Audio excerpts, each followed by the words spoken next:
Welcome to Kenton Teaches. Enjoy the video. In this video, I will explain how to edit a Weebly website. First, log into your Weebly account to access the editor. You will immediately see the intuitive drag-and-drop interface, which simplifies website creation.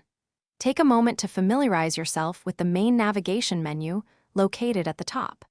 This menu provides access to all essential site management tools, helping you navigate through your editing process with ease and efficiency. It's designed for straightforward use. Now, let's add some content. Simply drag and drop various elements, such as text boxes, images, or video players, directly onto your page from the sidebar.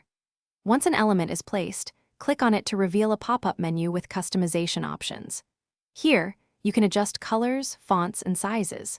Feel free to resize and reposition elements to achieve your desired layout, ensuring your content looks exactly how you envision it. Next, let's organize your website structure. Navigate to the Pages tab to add new pages or remove existing ones. You can easily reorder your pages by dragging them up or down, which directly impacts your site's navigation menu.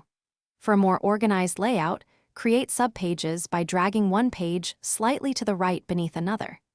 This creates a clear, hierarchical menu, making it simple for visitors to find information.